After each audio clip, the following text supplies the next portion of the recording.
Ավելի ապապետական իրավիճակ դժվար է պատկերացնել։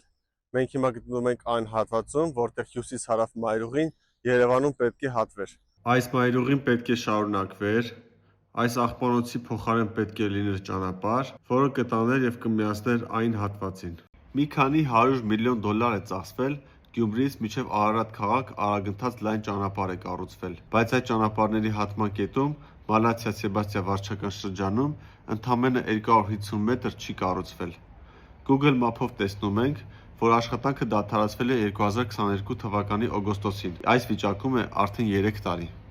Ճանապարհի մուտքը Բաբաջանյան փողոցից է, որը փակված է բետոնե սալերով։ Փաստորեն, վարկային միջոցներով կառուցվել է ճանապարհ, բայց ժողովուրդը երթևեկում է գերծանրաբեռնված, խցանված նեղ փողոցներով, զուգահեռ մարում են վարկն ու տոկոսները։ Ճանապարհը ամբողջովին իդեալական ասֆալտապատ է, գծանշումները արված են, լուսավորության ցանցը տեղադրված է LED լույսերով։ Թեև ճանապարհի մուտքն արգելված է, որոշ վարորդներ շրջանցում են բետոնե սալերը եւ օգտվում են կիսատ ճանապարհից ժամանակ կնայելու համար։ Այս հատվածում ընդհանրապես ասֆալտը բացակայում է։ Մինչև 2020 թվականը այս ճանապարհը կավարտենք, գույքի տերերը, սեփականատերերը, վարձակալները բոլորին փոխհատուցում է տրամադրվել եւ մենք դժգոհություն չունենք, բողոքներ չունենք։ Ճանապարհը կարժենա 32.9 միլիոն դոլար, կձգվի 10 կիլոմետր, լայնությունը կլինի 24 մետր։ Ես սկսում եմ զբաղվել այս հարցով եւ պարզվում է, որ շինարարությունը կասեցվել է դատարանի որոշումով, քանի որ հանրային գերակաշահ ճանաչված տարածքի սեփականատերերից մեկը համաձայն չէ հաշվարկված փոխհատուցման գումարի հետ։ Կոնկրետ այս հողամասի մասով բազմաթիվ դատական գործեր են քննվել դեռևս 2017 թվականից։ Համարները տեղադրում եմ, ում հետաքրքիր է կարող է դատալեքսով կարդալ։ Նշածս գործերից մեկով դատավորը, որպես հայցի ապահովման միջոց, արգելել է Երևանի քաղաքապետարանին որևէ շինարարական աշխատանք իրականացնել այդ հատվածում մինչև վերջնական վճռի կայացումը, եւ դատական նիստերը նշանակում է 4 ամիսը մեկ հաճախականությամբ։ Օրինակ, անցած տարվա 2024 թվականին նիստերից մեկը նշանակել է հունիս ամսին, դրա հաջորդ նիստը հոկտեմբերին, հաջորդ նիստը արդեն հաջորդ տարվա փետրվարի վերջ եւ այսպես շարունակ։ Դատավորին ընդհանրապես չի հետաքրքրում, որ այս ճանապարհից պետք է օգտվի 200,000 քաղաքացի։ Չի հետաքրքրում, որ հետաձգումների ամեն ամիսը պայմանականորեն 1 միլիոն դոլարի վնաս է տալիս պետությանը եւ ժողովրդին։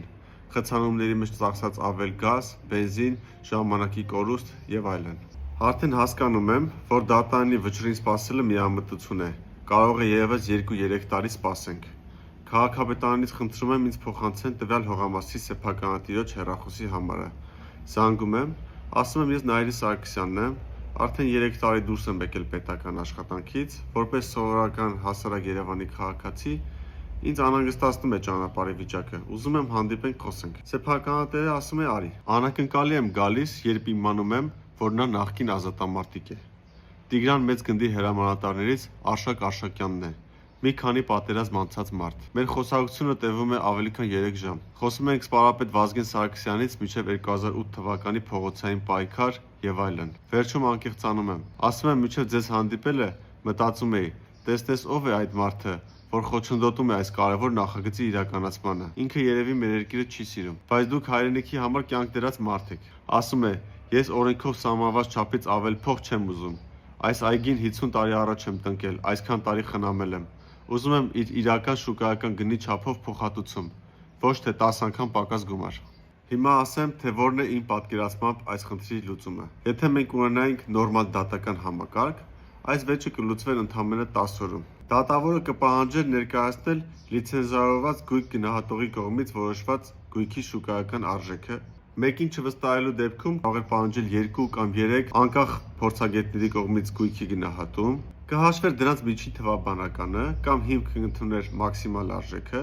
եւ կպարտավորեցներ Երևանի քաղաքապետարանին վճարել այդ գումարը, գումարած 15% համաձայն հանրային գերակաշահերի մասին Հայաստանի օրենքի։ Քանի որ մենք դատարան չունենք, առաջարկում եմ, որ նշածս գործ անի Հայաստանի կառավարությունը, որոշի գույքի շուկայական արժեքը, կառավարության որոշմամբ ուղիղ փոխհատուցի այդ քաղաքացուն եւ նա բոլոր հայցերը դատարանից հետ կվերցնի։ Սրան զուգահեռ կառավարությունը պետք է ընդունի որոշում, որով թույլ կտա Երևանի քաղաքապետարանին արագացված ընթացակարգով իրականացնել շինարարական աշխատանքների գնում, որպեսզի ամառվա 3 ամիսներին հասցնեն իրականացնել 250 մետր ճանապարհի կառուցում։ Այսքանը։